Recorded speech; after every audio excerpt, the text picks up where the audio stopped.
생산과 소비 부르고 시작하겠습니다. 저번 시간에 공산주의 세력과 돌연변이 세력의 역사 날조에 대해서 살펴보았죠. 2000년대 중반부터 어떤 일을 벌이나요? 그래요. 한국을 세우고 발전시킨 이들을 친일파로 몰죠. 악인으로 만들려고 하죠. 그리고 공산주의 세력 인사들이 연루된 반국가적 행위를 재판을 통해서 뒤집어 엎으려고 하죠. 그래요. 그런 시도들이 2000년대 중반부터 일어났다. 그런 일이 있었어요. 그래요. 이제 한번 마지막에 있었던 선거 결과들을 봐야 되겠죠. 2012년 국회의원 선거가 있었다. 4월에 있었죠. 새누리당이 서울에서 16석을 얻었죠. 그리고 경기도에서 21석을 얻었죠. 저번에는 서울에서 40석을 얻었다는 거예요. 민주당이 폭망했죠. 경기도에서도 절대 다수석을 얻었죠. 그래요. 서울과 경기도에서 그래요. 한나라당이 바뀐 새누리당이 크게 패배했음을 확인할 수 있어요.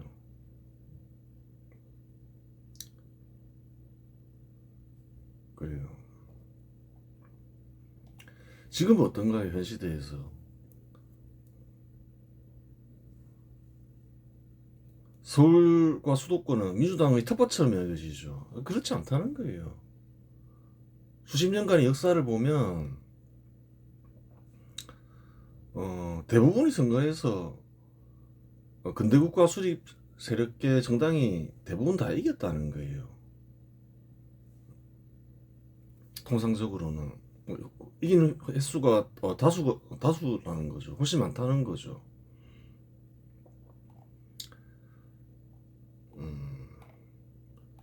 전체 선거로 보면 어떨까요? 그 당시에는 민주통합당과 민주노동당 근대국가 수립 반발 세력계가 83석을 얻었죠. 꽤 많이 부활했죠. 한 140석 얻었죠. 통합진보당 민주통합당 합쳐서 140석이니까. 자유선진당은 근대국가 수립계 정당이죠. 여전히 근대국가 수립계가 앞서죠. 157석으로. 그래요. 새누리당은 한나라당이 바뀐 당명이다. 좀 당에 대해서 봐야 되겠죠. 2011년 10월 서울시장 보궐선거에서 패배하자 홍준표 대표가 선거 패배 책임을 지고 사퇴하며 지도부가 붕괴했다. 이에 차기 대선 유력 후보였던 박근혜가 비상대책위원장으로 추대되어 당을 쇄신하는 역할을 맡게 되었고 2012년 2월 당명을 한나라당에서 새누리당으로 바꿨다. 그래요. 민주통합당도 봐야 되겠죠. 그전에는 민주당이었죠. 지방자치단체 선거에서는 통합민주당에서 민주당으로 바뀌고 당명만 바꿨죠. 또 민주당에서 민주통합당으로 바뀌죠. 민주통합당은 민주당, 시민통합당, 한국노총이 연합하여 만들어진 정당이다. 시민통합당은 2011년 12월 7일 창당된 민주계 정당으로 시민단체 인사와 친노무현 세력이 주축이 되었다. 그래요. 대표인사로는 이용선, 최민희, 김두관, 문성근, 문재인, 이해찬 등이 있다. 시민단체와 노무현계 인사들이 만들었다. 그렇게 되는 거죠. 한국노총도 기입되어 있음을 알 수 있죠. 좀 특이하죠. 시민통합당 창당에 참여한 시민단체는 통상 공산주의계 시민단체이거나 돌연변이 세력 시민단체이다. 확인해보니까 그렇더라. 시민통합당의 당대표 기획실장 이용선은 공산주의 세력 인사로 분류된다. 이 사람 이력을 보니까 그렇다는 거예요. 이용선은 인천 지역 노동자 연맹 등에서 활동했는데 인노련은 통상 NL계 단체로 분류된다. 공산주의계 단체로 분류되죠.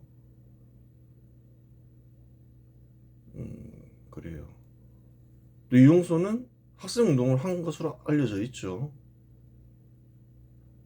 그래요. NL계 인사임을 알 수 있는 거예요. 또한 민원연 출신인 최민희 역시 공산주의 세력 인사로 분류된다. 민원연은 NL계 인사들에 의해 장악된 집단으로 알려져 있는데 최민희는 젊은 시절 학생운동을 한 경력이 있다. 자연스럽게 이제 이게 NL계 시민단체구나. 좀 섞여 있을 수도 있는데 어쨌든 참여자들은 보니까 대충 NL계 인사들임을 확인할 수 있는 거예요. 그래요. 그다음 한국노총에 대해서 봐야 되겠죠. 한국노총 전신은 1946년 3월 우파 계열 노조인 대한독립촉성노동총연맹이다. 대한노총이라고 불렸죠. 대한노총의 초대 총재는 이승만이었다. 그 당시 노조도 두 종류가 있었죠. 공산주의계 노조와 그 우파 계열 노조가 있었다는 거예요. 1940년대 중반에는 공산주의 계열 노조인 조선노동조합 전국평의회가 있었다. 그 두 노조는 적이나 마찬가지였죠.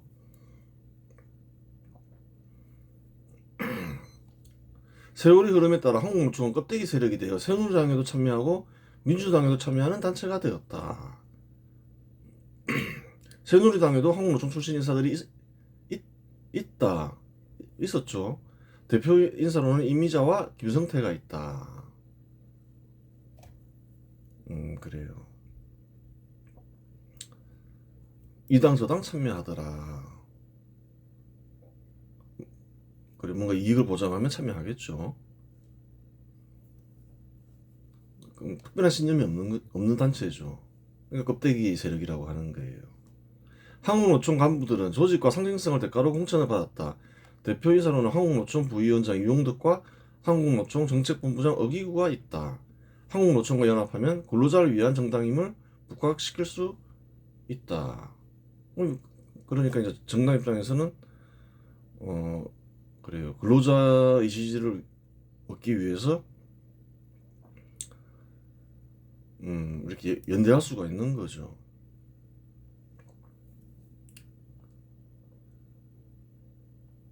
새누리당은 과반수를 넘기고 민주당보다 25석을 더 많이 얻었으니 승리했다. 승리하긴 했죠. 하지만 이전 선거에 비하면 크게 위축되었다. 2008년 선거에서는 150석을 얻어 한 석밖에 줄지 않아 큰 차이가 없는 것 같지만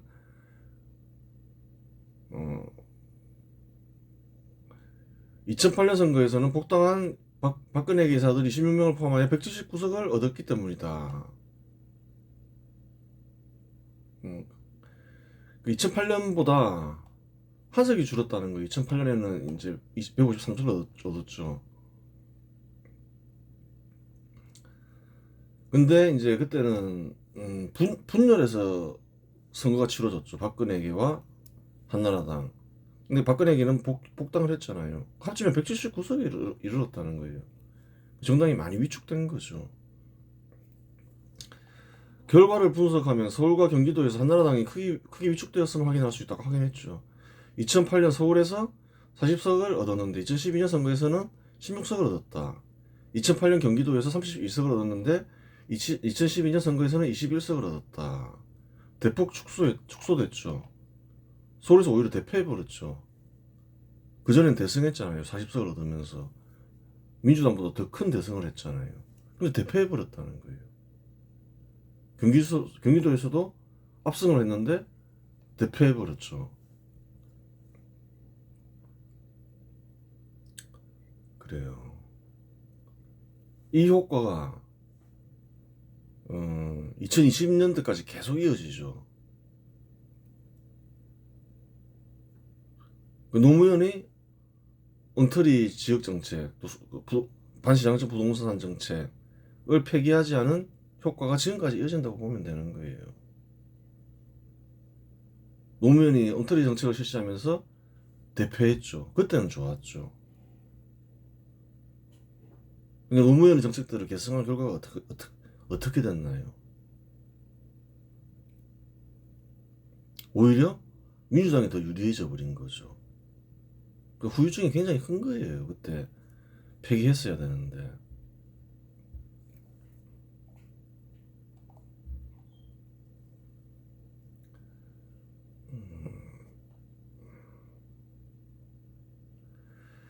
2007년 대통령 선거와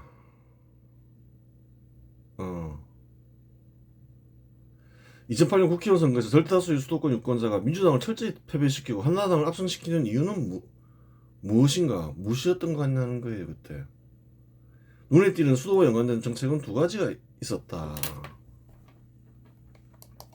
그때 눈에 두 가지가 있었죠. 일단 눈에 띄는 거. 한 가지는 반시장적 부동산 정책이고 다른 한 가지는 엉터리 지역균형 발전 정책이다. 둘 다 수도권과 연결되어 있죠. 수도권 주민들은 싫어하겠죠. 노무현이 엉터리 두 정책을 계승하였으니 특별히 한나라당을 지지할 이유는 없다. 또 반발심도 굉장히 크게 일어나겠죠. 이명박이 집권하자마자 했어야 할 일은 노무현이 이 두 가지 정책을 폐기하는 것이었다. 자기가 왜 대통령이 됐는지도 몰랐을까요? 알았을까요? 오락가락한 거죠. 몰랐을 수도 있죠. 알았겠죠. 다 아는 사실인데 왜 안 했을까 생각을 해봐야 되는 거죠. 이명박은 왜 하지 못했을까? 정통 근대국가 수립 세력 인사가 아니라 비정통 혹은 덜 된 근대국가 수립 세력 인사였기 때문이다. 가르침을 주는 스승의 뒤를 이어야 정통이 되는 것이 아니라 스스로 깨닫더라도 뜻을 이으면 정통이 되는 것이다. 갑신정변 인사들과 박정희 사이에는 아무런 연고가 없지만 뜻이 같기에 박정희는 갑신정변 인사들을 잇는 정통이라고 말하는 것이다. 생각하는 바와 똑같았다는 거예요. 하는 행동도 똑같고 혁명을 일으키려 했고 근대국가를 수립해야 된다. 똑같잖아요. 근데 이명박은 그게 아니었다는 거예요. 그래요.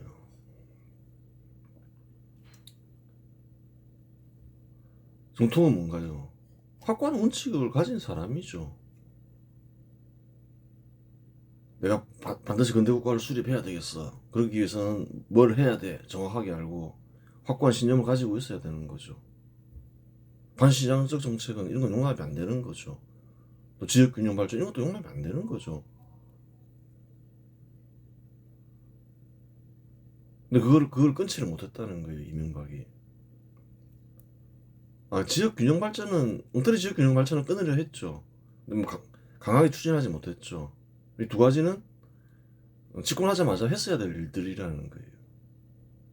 하지 않았다는 거예요. 하지 않은 결과 수도권에서 계속 약세인 거죠. 그때 크게 실망을 했던 거죠. 수도권 주민들이. 그래요. 이명박과 박정희 사이에는 또 다른 차이점이 있다. 이명박은 절대 다수 국민들이 심리를 몰랐지만 박정희는 절대 다수 국민들이 심리를 잘 알았다. 절대 다수 국민들은 자신의 뜻을 당연한 것으로 생각하기에 굳이 소리내지 않지만 소수 국민들은 자신의 뜻을 비정상적인 것이라는 사실을 알기에 소리를 지르며 다수처럼 보이고자 한다. 그러죠. 1965년 한일 수교를 절대 다수 국민들이 원했겠는가? 원하지 않았겠는가? 그때 막 거리에서 학생들이 뛰쳐나오고 막 그랬죠. 지금 역사에서는 둘을 어떻게 가르치나요? 한일 수교를 원하지 않았는데 박정희가 억지로 추진한 것처럼 얘기를 하죠. 그렇지 않다는 거예요. 근대국가 수립 반발 세력 인사들이 거리에 몰려나와 소리 지르니 마치 반일과 한일 수교 반대가 다수 국민의 간절한 염원처럼 보일 수 있다. 다수 국민들의 뜻처럼 보일 수 있죠. 막 거리에 사람이 꽉 차서 반일 하니까 전 국민이 반대하는 일을 억지로 감행하였다면 어찌 선거에서 이길 수 있겠는가? 기본적으로 뭐 권위주의 정부건 민주주의 정부건 절대 다수의 국민들이 반대하면 추진하지 못한다는 거예요. 어떻게 감당을 해요, 그거를? 1967년 국회의원 선거에서 박정희의 민주공화당은 175석 중 129석을 얻어 압승했다. 거리에는 식민지를 겪지 않은 반일을 외친 학생들로 넘쳐났지만 식민지를 겪은 박정희는 절대다수 국민들이 제국의 하수인임을 알고 있었고 절대다수 국민들은 한일 수로 교류를 원하거나 반대하지 않는다는 사실을 알았기 때문이다. 어떻게 알았겠는가? 박정희 역시 제국의 하수인이었기 때문이다. 절대다수의 국민들은 한일 수교를 원했다는 거예요, 사실은. 저번 시간에도 얘기했지만 절대다수의 한국인들은 그렇게 그 독립운동가로 현실되는 얘기해서는 꼭 그렇지 않았다는 거예요. 그러니까 생각을 잘 해보라는 거예요. 주변 종족들은 사실 역사적 사실이니까 한국인들을 제국의 하수인이라고 사실은 불렀다는 거예요. 그래요. 그리고 그 당시 여론조사도 있죠. 반대하는 이들은 한 10%대밖에 안 됐다는 거예요. 근데 막 소리를 지르면 그게 절대 다수의 국민 뜻 같지만 박정희는 알았다는 거예요. 그 시대를 살았던 사람이죠. 추진할 수가 있었다는 거예요. 그래요. 야당 정치인과 지식인, 학생들이 제철소 설립을 반대했다고 하니 현 시대 사람들은 마치 절대 다수의 국민들이 반대에도 무릅쓰고 박정희가 제철소 설립을 강행했다고 생각하기 쉽다. 그렇게 생각할 수 있죠. 그렇게 많이 얘기하잖아요. 모든 국민들이 다 반대했는데 박정희가 제철소를 설립했다. 뭐 선각적인 건 사실이죠. 한국인들이 제철소 설립을 정말 반대했을까? 절대다수 국민들이 반대함에도 불구하고 박정희가 추진할 수 있었겠냐는 거예요. 한일 수교와 똑같은 거라는 거예요. 이런 생각을 할 수 있잖아요. 한국인들이 뭘 알고 그럼 제철소 설립을 찬성했단 말이야. 그 역사를 안 가르쳐 주기 때문에 모르는 거예요. 전 국민이 반대하는 일은 그 어떤 정부도 추진할 수 없다. 실상 식민지 시기 북한 지역에는 아시아에서 최대 규모의 제철소가 있었고 절대다수 국민들은 산업화 효과를 알고 있었다. 남북이 분단되면서 한국이 절대 빈국이 됐지만 그렇게 못 살지도 않았다는 거예요. 식민지 시기에. 북한이 한동안은 한국보다 잘 살았죠. 북한이 공업이 제법 발달한 지역이었다는 거예요. 아시아에서 알아주는 한국 전체로 보면 북한의 산업이 발전해 있었죠. 아시아에서 제일 최대 규모의 제철소도 있었다는 거예요. 이제 공산주의 국가 하면서 이제 그런 것들을 다 못 쓰게 되면서 노후화되고 가난해졌지만 그래요. 그럼 한반도의 국민들 알았을까요? 몰랐을까요? 알았다는 거예요. 산업화에 대해서. 그러하기에 1972년 장기 집권을 위한 유신 개헌을 할 때 91.5%의 절대다수 국민들이 박정희의 장기 집권을 찬성했던 것이다. 산업화 해야 돼. 절대다수 국민들은 그렇게 생각했다는 거예요. 하면 안 돼. 지식인들 중에 그런 이들이 있었지만 김대중, 김명삼 이런 또 정치인도 있고 지식인도 있었지만 소수의 목소리였다는 거예요. 큰 목소리를 내지 않지만 절대다수의 국민들은 산업화를 알았다. 그러하기에 박정희가 장기 집권하면서 산업화를 성공시켜야 돼. 그렇게 생각하고 91.5%가 박정희 장기 집권을 지지했다는 거예요. 달리 얘기하면 산업화를 통한 근대국가 수립을 반대하는 민주당은 혹시라도 집권하면 안 된다고 그 당시 국민들은 확신했다. 91.5%가 찬성했잖아요. 이 민주당이 얘네들 집권하면 안 된다. 그래 생각했다는 거예요. 경부고속도로 건설하려고 하면 안 된다 하지. 이상한 소리나 했었지. 경상도 정권 타도하자 했었지. 김대중 같은 경우는 포항제철소 설립한다면 절대 안 된다 하지. 그런 거 왜 하냐 하지. 농사나 지어야 된다 이러지. 근데 절대 다수 국민들은 그런 생각 안 했다는 거예요. 왜? 산업화를 겪었기 때문에 알고 있었다는 거예요. 절대다수의 국민들이 군사정부를 거부하면 박정희가 어찌 혁명을 일으켜 근대국가를 수립할 계획을 세울 수 있었겠는가? 절대다수 국민들이 군사정부를 거부해요. 절대 안 돼. 박정희가 혁명을 생각할 수 있었겠냐는 거예요. 박정희가 생각하더라도 군인들이 따랐겠냐는 거예요. 그게 아니라는 거예요. 1910년에서 1945년에 이르는 식민지 시기 조선총독부, 1945년에서 1948년까지 미군정 모두 군사정부였다. 전부 군사정부였다는 거예요. 무려 몇 년인가요? 38년이죠. 당시 국민들은 38년 동안 군사정부를 경험했다는 거예요. 절대다수의 국민들은 군사정부를 잘 알았고 민간정부보다 군사정부가 유능하면 군사정부 지지에 아무런 거리낌이 없었다는 거예요. 군사정부보다 오히려 못하다 생각하면 군사정부를 지지하겠죠. 조선총독부와 미군정은 정치를 잘했을까요? 못했을까요? 잘할까 못할까 민간이 더 못하면 군사정부를 지지할 수 있는 거죠. 그러한 사실을 알았기에 박정희는 혁명을 꿈꾸고 실행할 수 있었던 것이다. 그래요. 현실이라는 거예요. 거짓말한 거 없다는 거예요. 결론은 다음과 같다. 출렁대는 파도가 바다의 참된 모습이 아니듯 시끄러운 소리가 절대다수 국민의 뜻은 아니다. 그래요. 절대다수 국민들은, 특히 수도권 주민들은 뭘 원했을까요? 이명박한테. 노무현이 부동산 정책을 폐기하기를 원했을까요? 폐기하지 않기를 원했을까요? 폐기했으면 어떻게 됐을까요? 생각해 보라는 거예요. 왜 2007년, 2008년 총선과 대선에서 민주당이 철저하게 패배했을까요? 그때 왜 철저하게 이겼는데 4, 5년 지나니까 완전히 뒤집혀 버리죠. 그리고 지금까지 이어지죠. 그게 왜 그렇겠냐는 거예요. 그래요.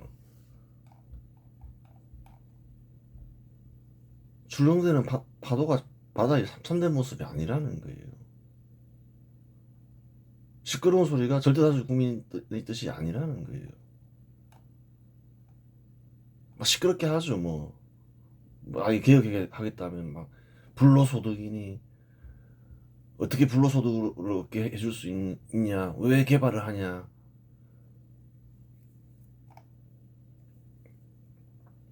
뭐 그런 식으로 얘기를 하죠. 소신이 뚜렷하면 할 수 있는 거죠. 근데 못한다는 거예요. 뭐 소신이 뚜렷하지 않으면 그 말이 맞나? 이렇게 생각하겠죠. 그래요. 단순히 이제 그런 것도 떠나서 국가와 국민을 위해서는 그때 다 폐기하고 계획을 한 뒤에 아파트를 공급했으면 좋았죠. 저렴하게 서울 아파트를 많은 사람들에게 공급했겠죠. 가격도 안정됐을 거고. 똑같은 문제가 지금 되고 있는 거예요. 해야 되는데 못하고 있는 거죠. 어차피 민주당은 안 할 거고 한나라당이 했어야 되는데, 이명박이 했어야 되는데 그때가 제일 적기였는데 안 했고, 박근혜도 안 했고, 뭐 윤석열 때도 뭐 그게는 이제 의석수가 워낙 없으니까 딸리니까 못했고, 계속 안 좋은 거예요. 당도 안 좋지만 국가와 국민에게도 계속 안 좋은 거예요. 그게 언젠가는 해야 될 일인 거죠.